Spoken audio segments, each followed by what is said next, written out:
구약 성경 575면에 열왕기하 9장 1절부터 13절 말씀까지를 제가 한 절 읽고 여러분들 한 절 읽고 교독하며 읽도록 하겠습니다. 열왕기하 9장 1절부터 13절 말씀까지를 제가 한 절 읽고 여러분들 한 절 읽고 교독하며 읽도록 하겠습니다. 선지자 엘리사가 선지자의 제자 중 하나를 불러 이르되 너는 허리를 동이고 이 기름병을 손에 가지고 길르앗 나못으로 가라.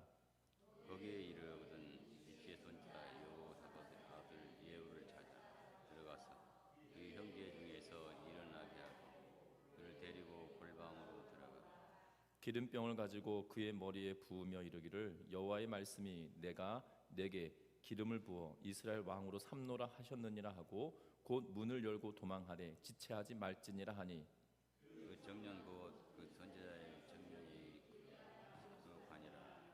그가 이르러 보니 군대 장관들이 앉아 있는지라 소년이 이르되 장관이여 내가 당신에게 할 말이 있다이다. 예후가 이르되 우리 모든 사람 중에 누구에게 하려느냐 하니 이르되 장관이여 당신에게니이다 하는지라. 예후가 일어나 집으로 들어가니 청년이 그의 머리에 기름을 부으며 이르되 이스라엘 하나님 여호와의 말씀이 내가 내게 기름을 부으되 여호와의 백성 곧 이스라엘 왕으로 삼노니 너는 내 주 아합의 집을 치라. 내가 나의 종 곧 선지자들의 피와 여호와의 종들의 피를 이세벨에게 갚아주리라. 아합의 온 집이 멸망하리니 이스라엘 중에 배인자나 노인자나 아합에게 속한 모든 남자는 내가 다 멸절하리라. 아합의 집을 느바세 아들 여로보암의 집과 같게 하며 또 아히야의 아들 바하사의 집과 같게 할지라. 이스라엘 제왕에서 개들이 이세벨을 먹으니 장사할 사람이 없음나 하였느니라. 문을 열고 도망하니라. 예후가 나와서 그의 주인의 신복들에게 이르되 한 사람이 그에게 묻되 평안하냐 그 미친 자가 무슨 까닭으로 그대에게 왔더냐 대답하되 그들이 그 사람과 그가 말한 것을 알리라 하더라. 우리가 이르되 당치 아니할 말이라 생각한데 그대는 우리에게 이르라 하니 대답하되 내가 이리 너희에게 이르기를 여호와의 말씀이 내가 기름을 부어 이스라엘 왕으로 삼는다. 같이 읽습니다. 무리가 각각 자기의 옷을 급히 가져다가 섬돌 위 곧 예후의 밑에 깔고 나팔을 불며 이르되 예후는 왕이라 하니라. 아멘. 우리 서로 인사 나누고 말씀 나눕니다. 사랑하고 축복합니다.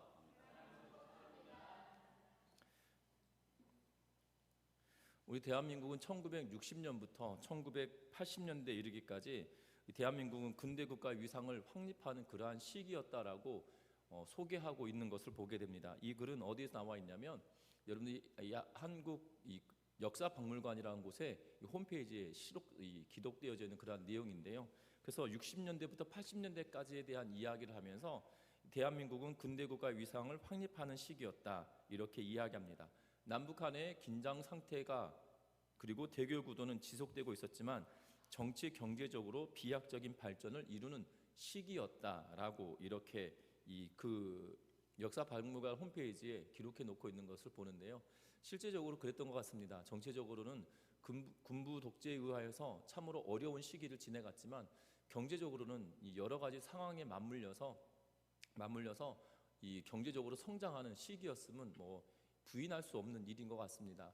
어찌되었던 이 80년대를 지내면서 대단한 이 경제적인 성장을 이루었고 그리고 올림픽을 지내고 1990년대를 지내면서 이 또 다른 이 먹거리라고 불려지는 것들을 찾아가며 대한민국을 이 IT 강국이라고 불려질 만큼 새롭게 변화시켜 갔던 그러한 모습들을 보게 됩니다.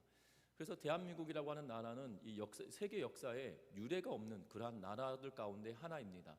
왜냐하면 일제 강점기에서 나라를 빼앗겼던 국가가 이 해방을 맞고 해방과 더불어 몇 년 있어서 남북한의 전쟁, 동족 상잔의 비극을 경험하게 되거든요. 그것이 아까 기도에도 말씀하셨지만 딱 오늘이 6월 25일, 우리는 6.25 전쟁이라 불렸던 북한이 남한을 침공함으로 인해서 되어진 이 전쟁을 우리는 경험했습니다. 그래서 이 나라가 완전히 폐허가 되었던 그러한 시대를 살아오게 되었거든요. 저는 어렸을 때 우리 학교에서 이렇게 배우잖아요. 북한이 남침했다 이렇게 해가지고 왜 남침이라고 그러지? 그럼 나만이 침공했다는 뜻 아닌가? 이렇게 배웠는데, 그래서 요새 아이들이 한자를 잘 모르니까 그럼 남한이 공격을 당했으면 북침이라는 표현이 맞지 않습니까? 북한이 침공한 게 아닙니까? 이렇게 하는데 한자를 몰라서 그러는 거고요. 그러니까 남한이 공격당했다, 남한이 침략을 당했다라는 의미로 남침이라는 표현을 씁니다. 예, 하여튼간에 이 어려운 시기를 지내면서 경제적으로도 또한 정치적으로도 혼란스러울 수밖에 없는데, 이 반세기 만에 이렇게 엄청난 성장을 거두었다는 것이 놀라울 수밖에 없다는 거죠. 뿐만 아닙니다. 2000년대를 지나고 2010년을 지내면서 대한민국의 새로운 변화가 일어나는데, 그것은 뭐냐면 문화 강국이다라는 표현들이 2010년을 지나고 2020년을 접어들면서 서서히 이러한 이야기들이 우리에게 들려지기 시작합니다.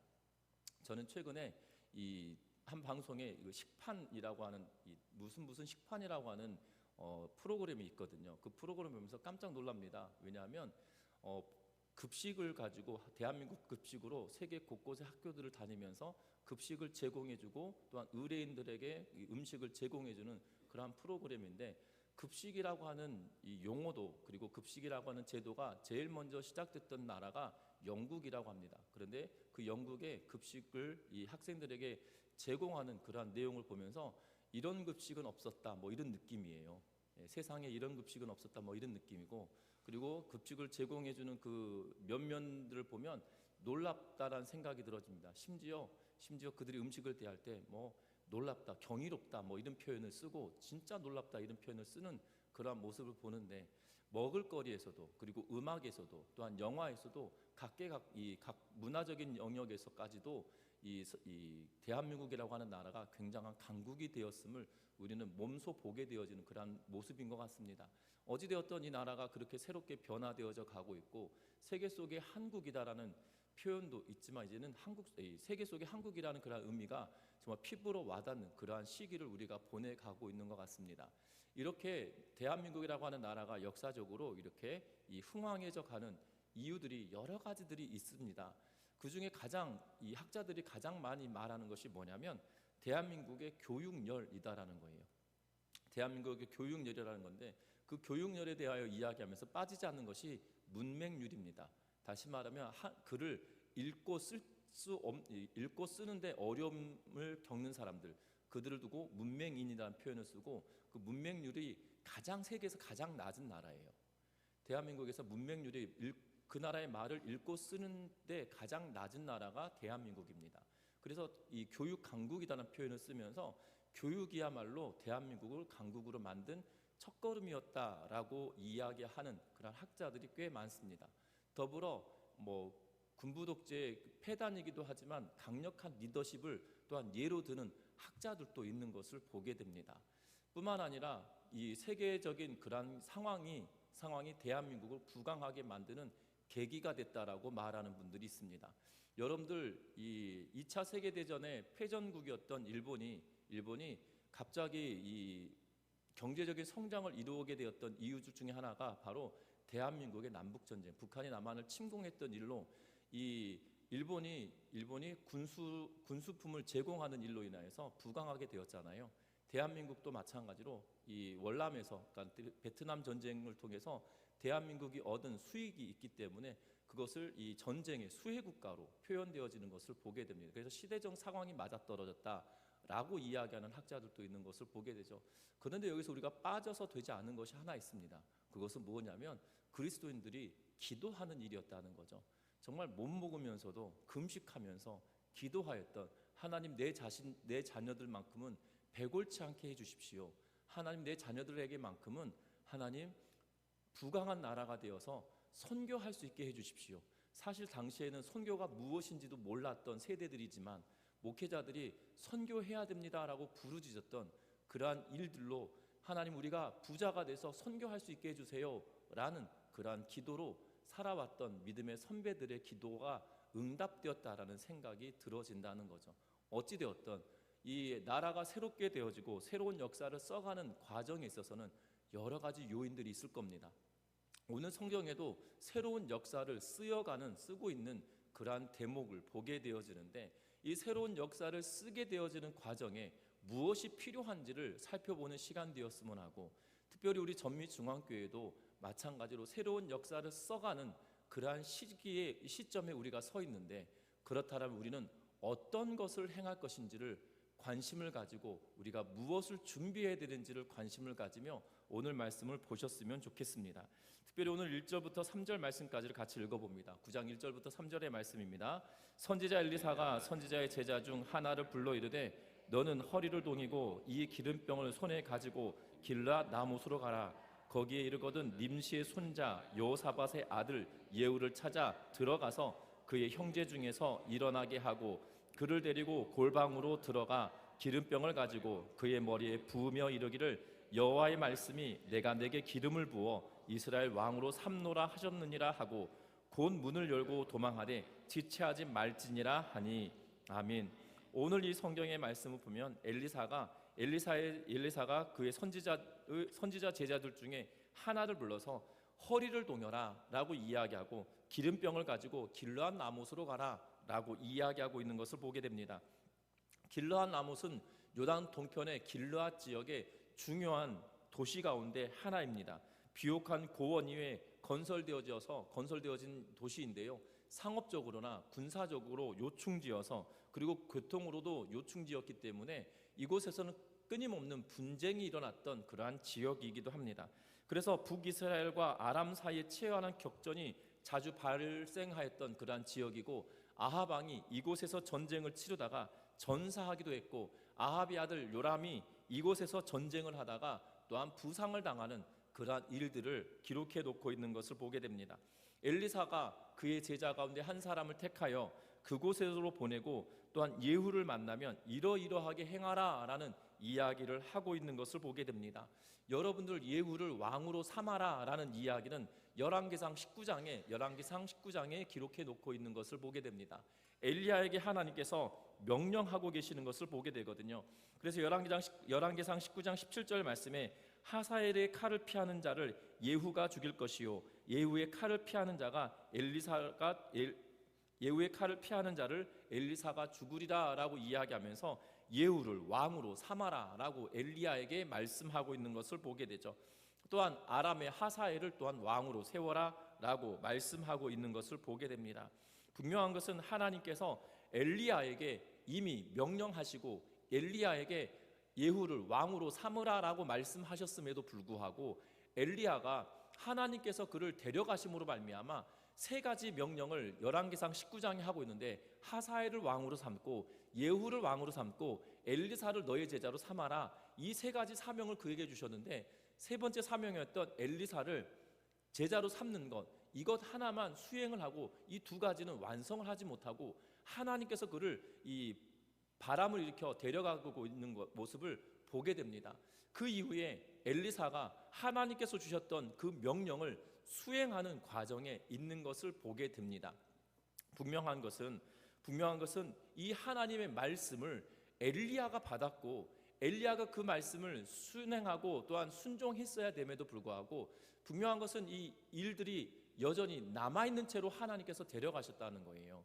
아마 시간이 있었다라면 이 모든 일들을 다 감당했을 것인데 그 때가 이르지 않았기 때문에 그 때가 이르는 지금 시점에 엘리야가 승천하고 엘리사가 모든 사역들을 해가는 가운데 일어난 이때에 이 사역을 감당하라고 말씀하고 있는 것을 보게 되죠.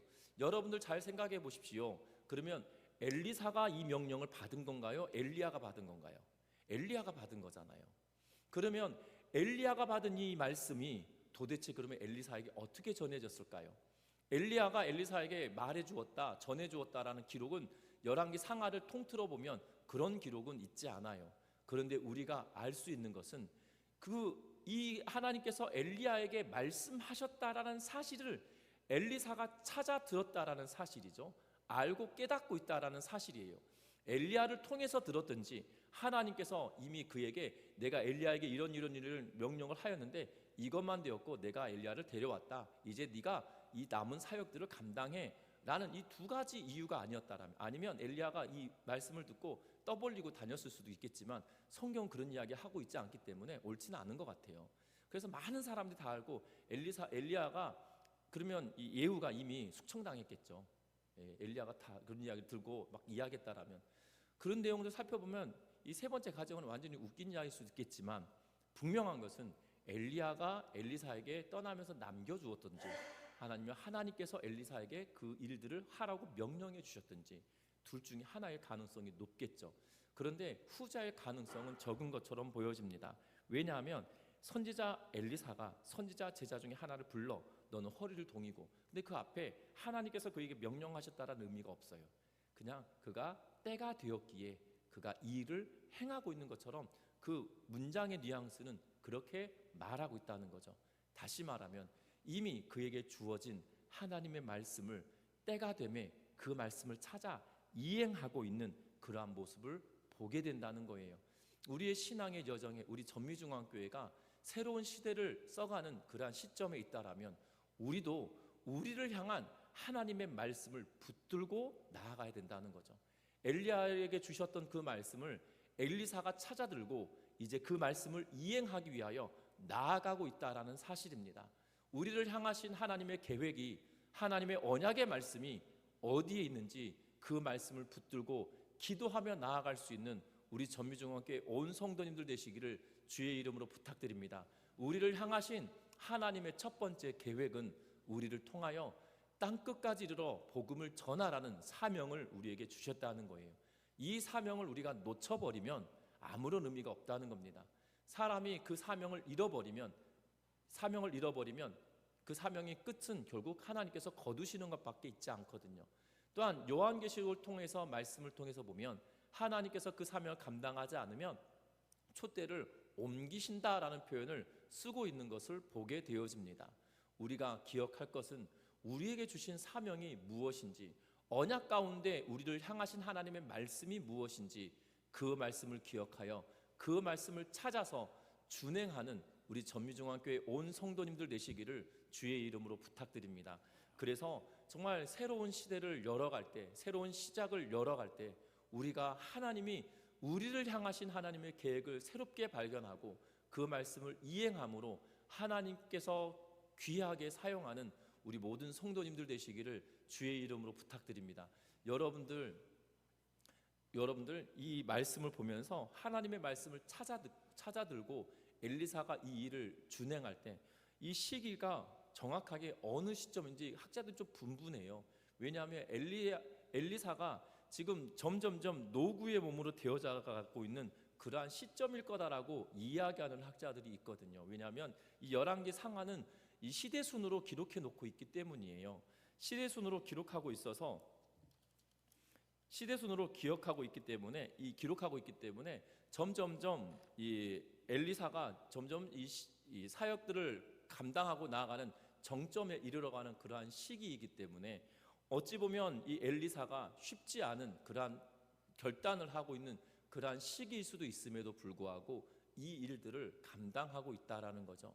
여러분들 기억하셨으면 합니다. 무엇을 기억하냐면 우리의 몸이 노쇠하였다고 우리의 생각이 노쇠해질 필요는 없다라는 거예요. 우리의 생각이 하나님께로 향하여져 가면 우리의 생각은 날마다 새로워진다는 것을 기억하여서 우리의 생각이 새로워지면 우리의 생각은 굉장히 젊어지게 된다는 거죠. 그런데 우리의 생각이 몸이 노쇠해져 간다고 생각까지 노쇠해져 버리면 그것은 진짜 노쇠해진 상황이 될 수밖에 없다는 거예요. 반면에 나이가 아무리 젊다고 해도 생각이 노쇠해져 버리면 그 사람은 늙은 사람인 거죠. 우리는 일명 그것을 보고 아무리 젊어도 생각이 굳어버리면 꼰대라는 표현을 씁니다. 여러분들 잘 생각하셔야 되는 것은 생각이 우리의 육신을 지배하거든요. 마음이 우리의 육신을 지배합니다. 그래서 우리의 생각을 하나님의 말씀에 초점을 맞추고 내 생각을 날마다 새롭게 하면 우리의 생각이 새로워지면 우리의 생각이 열려지고 우리의 생각이 열려지면 우리의 마음도 열려지게 되고요. 우리의 몸도 열려지게 된다는 거예요. 그래서 어떠한 일들을 감당할 때 힘들다가 아니라 그럴 수도 있지, 할 수 있어, 이렇게 생각이 된다는 거죠. 그런데 점점 우리의 생각이 굳어져 버리고 우리의 마음이 굳어져 버리면 우리의 몸도 굳어져서 안 돼, 이렇게 시작된다는 거예요. 저와 여러분들 정말 하나님의 말씀에 우리의 마음을 두고 생각을 두어서 우리의 생각이 열리고 우리의 마음이 열리고 우리의 몸도 유연해질 수 있는 은혜가 있기를 주의 이름으로 부탁드립니다. 말씀을 찾아 들은 엘리사가 그 일들을 시작하고 있다는 거죠. 뿐만 아닙니다. 이 말씀을 가지고 4절부터 시작해서 10절 말씀을 통해서 보면 이 선지자의 제자가 실제로 그 일들을 감당하며 나아갑니다.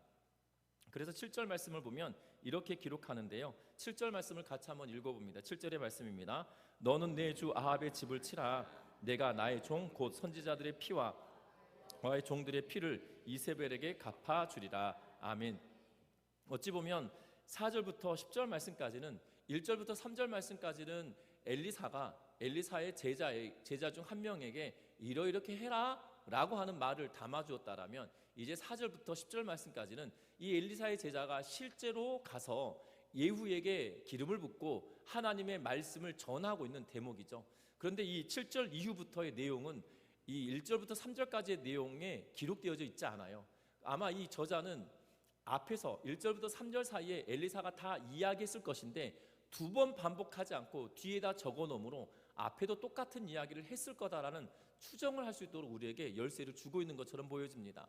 그래서 엘리사로 하여금 이 예후에게 기름을 붓게 하고 있는 이유는 그 이유를 설명하는 것이 7절 이후의 말씀이거든요.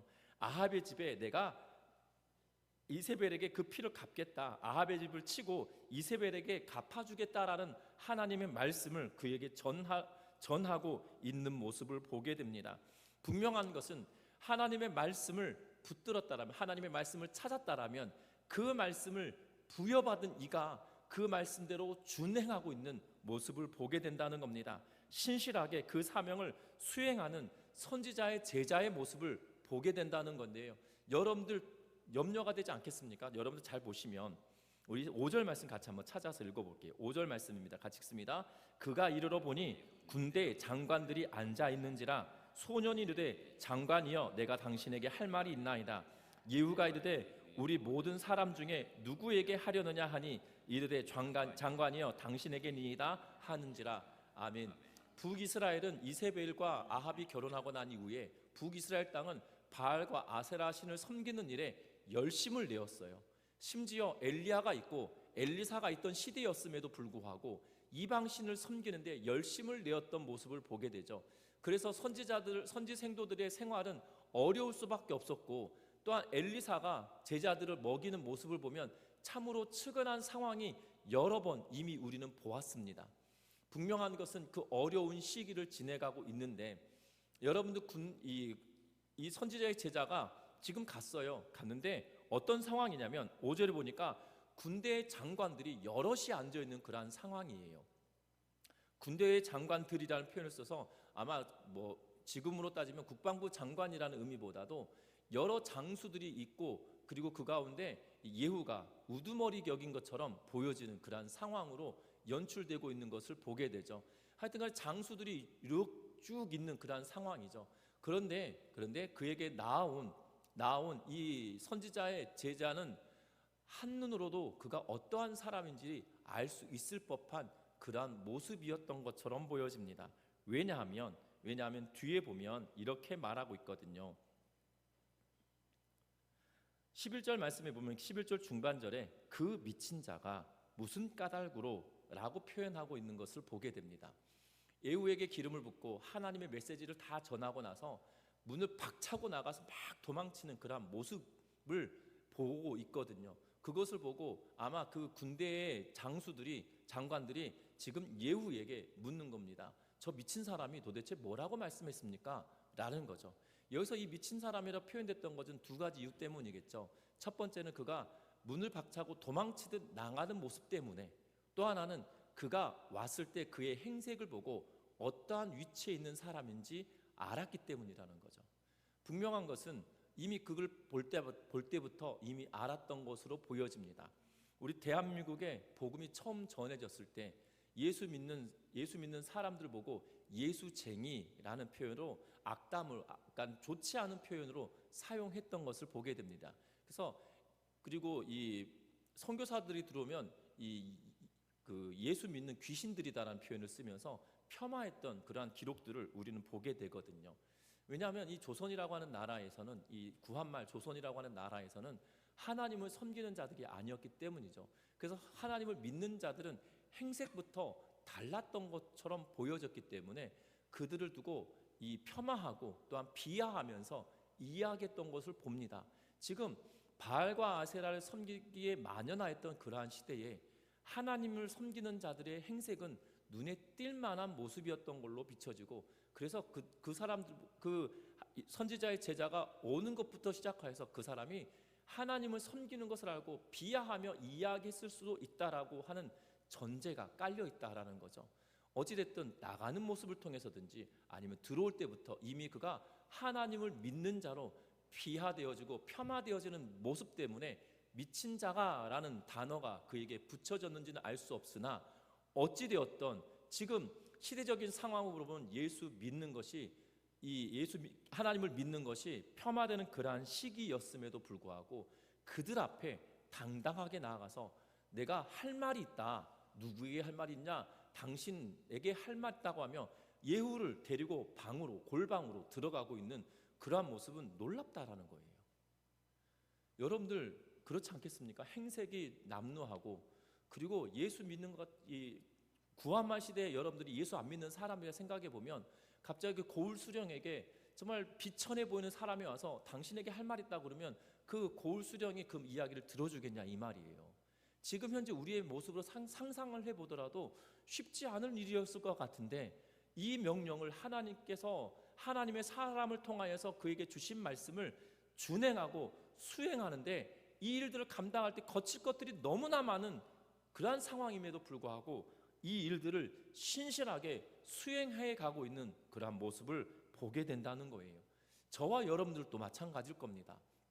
지금 현대에 살아갈 때 하나님을 믿는 것, 하나님을 전하는 것이 참으로 어려운 시대를 살고 있어요. 특별히 우리 전미동과 같이 이 원래 주민들이, 그러니까 원주민 그러면 마치 이렇게 문명이 발달되지 않은 지역에 가서 사는 분들을 원주민 이렇게 표현을 해서, 사실 원래 살고 있던 사람을 원주민이라고 표현을 쓰는데, 그래서 원래 살고 있던 분들이 워낙에 이곳에 많이 계시다 보니까 정말 수십 년 동안 살아오던 분들이 많다 보니까 때로는 내가 예수 믿는 것이 그분들에게 지역 주민들에게 나 예수 믿는 거 그 사람들이 알면 참 불편할 수 있어 라고 생각이 들 수 있어요.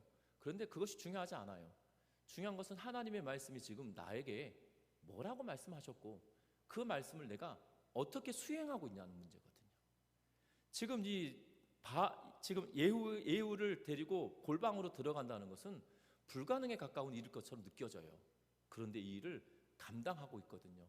그 첫 걸음을 내딛고 두 번째 걸음 내딛고 하라는 대로 행하고 있는 것을 보게 됩니다. 하라는 대로 행하였더니 그 길을 하나둘씩 열려져 가고 있는 것을 보게 되어져요.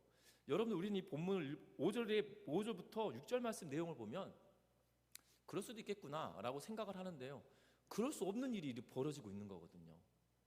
남루한 사람이 지금 길르앗 나못으로 와 있잖아요. 길르앗 나못은 지금 앞에서도 말씀드렸지만 경제적으로, 교통으로, 군사적인 요충지여서 끊임없는 분쟁이 일어났던 지역인데, 남루한 사람이 예후와 함께 있는 장관들이 있는데 그곳에 와서 내가 할 말이 있다. 누구에게 할 말이 있냐? 예후에게 할 말이 있다 라고 해서 집 안으로 들어가고 골방으로 들어가는 거 여러분들 쉽겠습니까?